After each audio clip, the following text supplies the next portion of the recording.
ठाणे महापालिकेच्या water supply डिपार्टमेंटनं, परंतु परत लोकांनी त्या ठिकाणी बाटल्या आणि काही वस्तू टाकल्या. त्यामुळे सातत्यानं ह्या वस्तू टाकून किंवा निर्माल्याचं सामान टाकून किंवा इतर काही जे ड्रेनेजचं पाणी असतं किंवा नाल्या किंवा गटाराचं पाणी असतं ते त्यामध्ये जाऊन ते पाणी अतिशय अस्वच्छ होत असतं आणि त्यामुळे ते पिण्यायोग्य कधीच झालं नव्हतं. म्हणून आम्ही एक संकल्पना राबवली की प्रत्येक विहिरीचं पाणी हे त्याला नैसर्गिक जो स्रोत आहे तो जिवंत असल्याकारणानं ते वापरण्यायोग्य कसं होईल.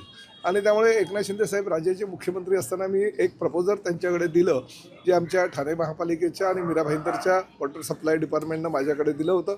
आणि त्या माध्यमातून ते प्रेझेंटेशन दिल्यानंतर शिंदे साहेबांनी ठाणे आणि मीरा भाईंदरच्या सगळ्या विहिरीचं सुशोभीकरण करणे, पुनरुज्जीवन करणे, ते जे पाणी आहे त्यामध्ये ते वापरण्यायोग्य करणे किंबहुना पिण्यायोग्य करण्यासाठी 50 कोटीचा निधी उपलब्ध करून दिला. ते प्रपोजल आम्ही तयार केलं आणि गेल्या 2 वर्षापासून त्यावर काम चालू होऊन आज त्यापैकी बहुतांश विहिरी ह्या स्वच्छ करण्यात आलेल्या आहेत. त्यावर आरो प्लांट लावलेले आहेत. आमच्या महापालिकेच्या अधिकाऱ्यांच्या म्हणण्यानुसार आणि जे आमचे कन्सल्टंट आहे त्यांच्या म्हणण्यानुसार हे पाणी पिण्यायोग्य आहे, कारण लॅबमध्ये सुद्धा त्यांनी ते पाणी नेलेलं आहे. म्हणजे माझं असं म्हणणं, पिण्यायोग्य ठीक आहे, परंतु वापरण्यायोग्य असेल तरीसुद्धा ह्या पाण्याचा फायदा हा सर्वसामान्य नागरिकांना होणार आहे. कारण ह्या सगळ्या जुन्या विहिरी आहेत आणि या विहिरीच्या पाण्याच्या माध्यमातून कपडे धुणं, भांडी धुणं, लाद्या पुसणं किंवा गाड्या धुणं किंवा इतर काही गोष्टी ज्या आहेत स्वच्छतेसाठी, साफसफाईसाठी या पाण्याचा जरी उपयोग झाला तरी निश्चितपणे ह्या उन्हाळ्याच्या दिवसामध्ये याचा फार मोठा फायदा होऊ शकेल. ही जी विहीर आता आपण करतोय त्या विहिरीचं पाणी पिण्यायोग्य असल्याकारणानं आरो प्लॅन्टच्या माध्यमातून अतिशय चांगल्या प्रकारे तो विकसित करण्यात आला आणि ताबडतोब हे जे पाणी आजपासून आता येणार आहे ते लॅबमध्ये दाखवून 2 ते 3 दिवसामध्ये तो लॅबचा रिपोर्ट हा या ठिकाणी लावण्यात येईल आणि त्यानुसार हे पाणी पिण्यासाठी सुद्धा ह्या परिसरातल्या जनतेला वापरता येईल. सर, विहिरीमध्ये जो काही बाटल्या वगैरे टाकल्या जातात या संदर्भात नागरिकांना त्यासुद्धा मी सूचना केलेल्या आहे की शक्यतो बघा, आता जेव्हा विहिरीचा उपयोग किंवा विहिरीच्या पाण्याचा उपयोग केला जातो त्यावेळेस लोक त्याचा वापर चांगल्या प्रकारे करतात. आता ह्या ठिकाणी बाटल्या वगैरे टाकल्या गेलेल्या आहेत, परंतु हेच पाणी आपल्याला प्यायचं आहे, आपल्याला वापरायचं आहे हे जेव्हा त्यांना समजेल त्यामुळे ते कचरा वगैरे त्या ठिकाणी टाकणार नाहीत आणि तशा सूचना मी दिलेल्या आहेत. आता जो कचरा साठलेला आहे तो मी ताबडतोब साफ करायच्या सूचना आमच्या अधिकाऱ्यांना दिलेल्या आहे. परंतु भविष्यामध्ये हीच लोक, हेच नागरिक ही विहीर स्वच्छता ठेवण्यासाठी आमच्या महापालिकेच्या अधिकाऱ्यांना सहकार्य करेल. परंतु राज्याच्या इतिहासामध्ये हा पहिला प्रकल्प ठाणे महापालिकेचा आहे की वाया गेलेल्या ह्या विहिरी, म्हणजे अनेक विहिरी तर बुजवल्या गेल्यात की अस्वच्छ पाणी आहे, पाणी पिण्यायोग्य नाही आहे, घाणीचं साम्राज्य त्या विहिरींमध्ये आहे, त्यात ते जो कचरा निर्माण होतो त्यामुळे आजूबाजूच्या परिसरामध्ये सगळी दुर्गंधी झालेली आहे. अशा परिस्थितीमध्ये ती विहीर बुजवणं योग्य असं काही लोकांचं मत आहे.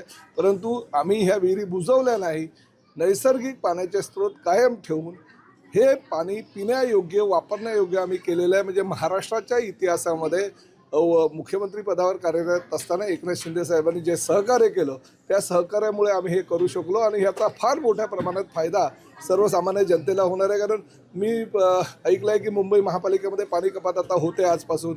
ठाणे महापालिकेमध्ये पण कदाचित तशी परिस्थिती उद्भवू शकते, परंतु ह्या 46 विहिरींमुळे निश्चितपणे ठाणे महानगरपालिकेला फायदा होणार आहे. असाच प्रकल्प ठाणे महापालिकेच्या अन्य ठिकाणी आणि राज्यामध्ये सुद्धा वापरला तर नक्कीच आपल्याला पाण्याचा जो साठा आहे तो अधिक प्रमाणात उपलब्ध होईल. नाही बघा, अशा पद्धतीनं कुठल्याही लोकप्रतिनिधींनी वाच्यता करणं अयोग्य आहे. एकनाथ शिंदे साहेबांच्या माध्यमातून अनेक आमदारांना परत एकदा संधी उपलब्ध झाली, परत अनेक आमदार निवडून आले.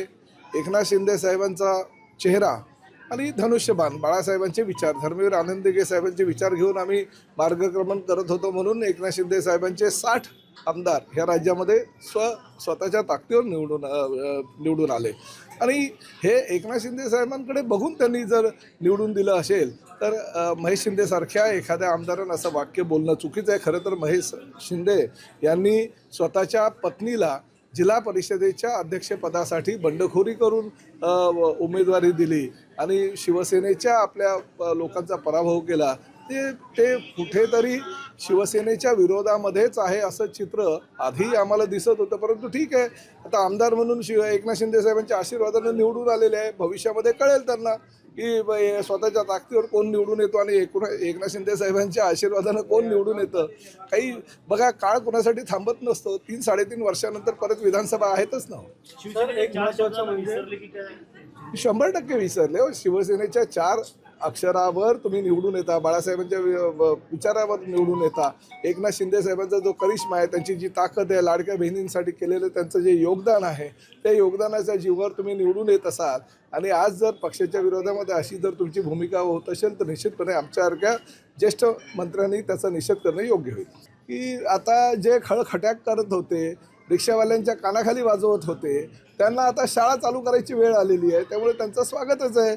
सामन्याच्या मुखपत्रामध्ये सुद्धा पहिल्या पानावर हेडलाईन मराठीविषयी होती. ह्या भूमिकेविषयी त्यांनी स्वागत केलं होतं. त्यामुळे असं तुम्ही म्हणू नका. अनेक काही भारतीय जनता पक्षाच्या काही पदाधिकाऱ्यांनी सुद्धा ठाणे स्टेशन येथे वर्ग चालू केलेले आहेत, मराठी शिकवत आहेत, तसे बॅनर लावलेले आहेत. त्यामुळे असं काही म्हणू नका कोणाचं समर्थन नाही.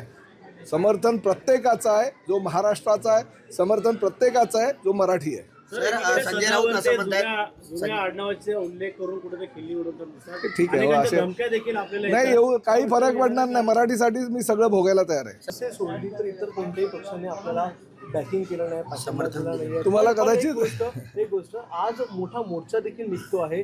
गुणरत्न सदावर्ते हे रॅपिडो बुक करून TCच्या ऑफिसवर जाणार आहेत.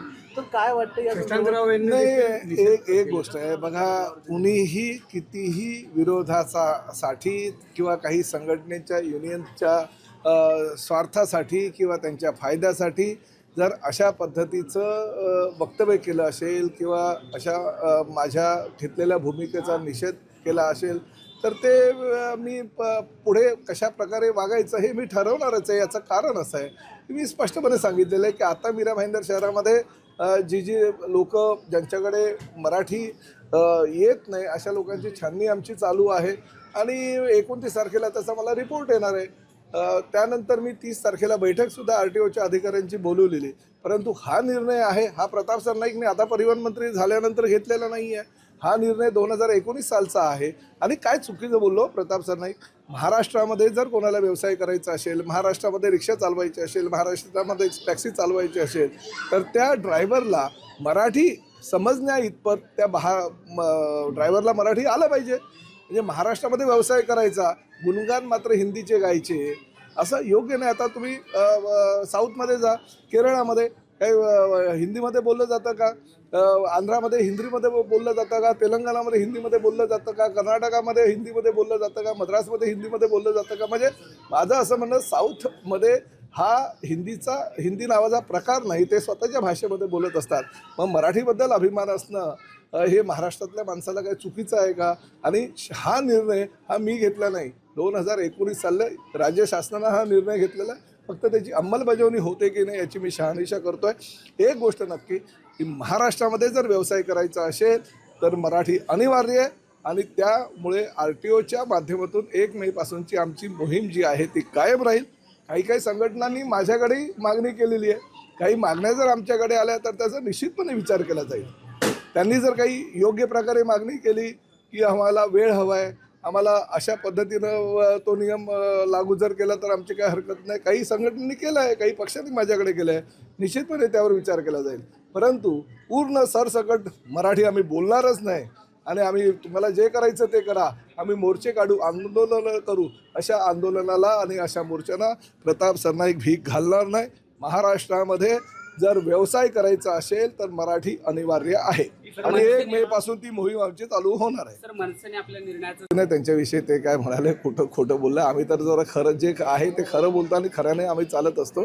म्हणून महाविकास आघाडी ही बाजूला राहिलेली आहे आणि महायुतीला सरकारनं सत्तेवर बसवलं. महिला आरक्षण संदर्भात उद्या महायुतीचा मोर्चा महायुतीबद्दल एकनाथ शिंदे साहेबांचं आपलं मत व्यक्त केलेलं आहे.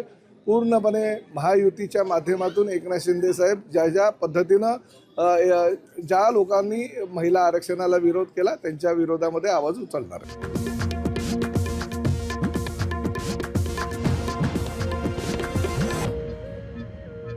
कळल्या